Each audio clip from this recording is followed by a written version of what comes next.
దేవుని నామమున స్తోత్రం నుండి ఈనాటి ధ్యానాంశము రాబో దినములలో జరుగు సంభవములు గోషేను రాష్ట్రంలో తెలియబడుచున్నవి.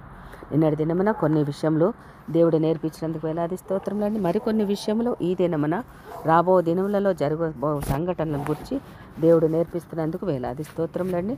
పేతురు రాసిన 2వ పత్రిక 3వ అధ్యాయం 10వ వచనం ప్రకారం 10 నుంచి 12 వరకు, అయితే ప్రభు దినము దొంగ వచ్చినట్లు వచ్చును. ఆ దినమున ఆకాశంలో మహాధ్వనితో గతించిపోను, పంచభూతములు మిక్కుటమైన వేండ్రముతో లయమైపోవును, భూమియు దాని మీదనున్న కృత్యములను కాలిపోవును. ఇవన్నీ ఇట్లు లయమైపోవును కనుక ఆకాశంలో రవులుకొని లయమైపోవునట్టు పంచభూతములు మహావేండ్రంతో కరిగిపోనట్టును దేవుని దినపు రాకడ కొరకు కనిపెట్టుచు దానిని ఆశతో అపేక్షించుచు మీరు పరిశుద్ధమైన ప్రవర్తనతోనూ భక్తితోనూ ఎంతో జాగ్రత్త గలవారే ఉండవలెను.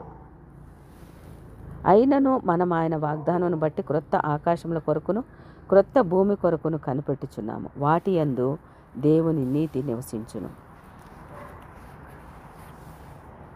యాకోబు తన కుమారులందరికీ కూడా ఎన్నో గొప్ప విషయాలు ఆదికాండం 49వ అధ్యాయము 1 నుంచి అన్నీ కూడా 12 మంది బిడ్డల గురించి, భవిష్యత్తు గురించి ప్రవచన రూపకంగా ఆ వృద్ధాప్యంలో వారికి నేర్పించున్నారండి. అవి మనకి దృష్టాంతములుగా మనకి ఉన్నాయి. వాటిని మనం నేర్చుకొని మరి వాటి ద్వారా మనం జాగ్రత్తలు పడడానికి మరి ఒక దినమును దేవుడిచ్చినందుకు వేలాది స్తోత్రములు. నేను నిన్నటి దినమున కొన్ని విషయాలు నేర్పించినందుకు వేలాది స్తోత్రములు. ఈ దినమున రాబో దినములలో కనీ విని ఎరుగని సంగతులు జరగనే ఉన్నవి. లోకాంతము సమీపముగా ఉన్నది. అన్యాయం చేయవారు ఇంకా గొప్ప అన్యాయంలోనికి జారిపోవచ్చున్నారు. అపవిత్రుడైన వాడు ఇంకా అపవిత్రత యొక్క లోతులు చవిచూడ ఆశపడుచున్నాడు. అయితే నీతిమంతుడు మరి ఎక్కువ నీతిమంతుడుగా మార్చబడుచున్నాడు. పరిశుద్ధుడు జాగరూకుడై సాతాన తంత్రములు మనము ఎరుగని వారము కాము. కొరింథీయులకు రాసిన 2వ పత్రిక 2వ అధ్యాయం 11వ వచనం ప్రకారం అన్నట్లు తన పరిశుద్ధతను కాపాడుకొనిచు సాగిపోచున్నాడు. అందుకే యేసుక్రీస్తు వారు ఇలాగ సెలవిచ్చుచున్నారు, ఇదిగో నేను త్వరగా వచ్చుచున్నాను, వాని క్రియలు చొప్పున ప్రతి వానికిచ్చుటకు నేను సిద్ధపరిచిన జీతము నా యొద్ద ఉన్నది. ప్రకటన గ్రంథం 2వ అధ్యాయము 11-12 వచనములు. ప్రియ భక్తులారా, విశ్వాసులారా, బిడ్డలారా, యవ్వనస్తులారా, నీవున్న సంఘములో భవిష్యత్తులో రాబో దినములలో జరుగు గొప్ప సంభవముల గూర్చి బోధ ఉన్నదా? అటువంటి బోధ కలిగిన సంఘములకు వెళ్ళుచున్నారా?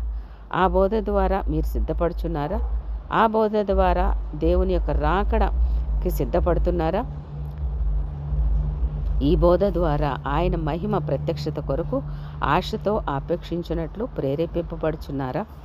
రాబోయే పెండ్లి కుమారుని కొరకు మచ్చ, ముడత, కళంకము లేకుండా సిద్ధపడుచున్న వధువా, నీ ప్రియుని రాకడ కొరకు ఆయత్తమే రాబో సంగతులను గూర్చి దర్శనం కలిగి ఉన్నావా? యాకోబు తన కుమారులను కూడి రండి అని పిలుచుటలోని అర్థము రాబో దినములలో జరుగు సంభవముల కొరకు సిద్ధపరచబడుదురనియే కదా. వారిని సిద్ధపరచవలననే అందరినీ పిలిచి అందరికీ కూడా రాబో సంగతులను తెలియచేస్తున్నాడు. ఆ యొక్క వృద్ధాప్యములో యూదాగోత్రంలో జన్మించిన యేసుక్రీస్తు వారి చెయ్యి శత్రువైన సాతాను మెడ మీద ఉండునన్న సంగతి సూచించు ప్రవచనము యాకోబు పలుకుచున్నాడు. యూదా, నీ చెయ్యి నీ శత్రువుల మెడ మీద ఉండును. ఆదికాండం 49వ అధ్యాయం 8వ వచనం ప్రకారం రాబో దినములలో ఈ ప్రవచనం నెరవేర్పు దేవుని బిడ్డలందరూ చూచుదురుగాక. ఈ పరిశుద్ధ గ్రంథము ఒక్కటియే యథార్థమైన సత్యమైన ప్రవచన గ్రంథము. రాబో దినములలో జరుగు సంభవములు ఈ గ్రంథంలోని దేవుని మాటగా రికార్డ్ చేయబడినవి. అవన్నీ తప్పక జరుగును. యాకోబు రాబో దినముల ప్రవచనమే కాక తన కుమారులకు ఎవరి దీవెన చొప్పున వారిని ఆశీర్వదించెను. ఎక్కడైతే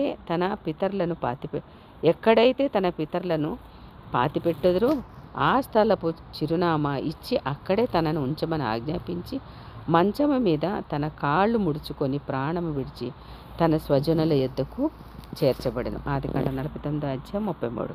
ఆహా, యాకోబు తండ్రి, నీ ప్రయాణము దేవునితోటి చేయుచున్న ప్రయాణము మాకెంతో ఆదర్శము, మార్గదర్శకము, మాననీయము.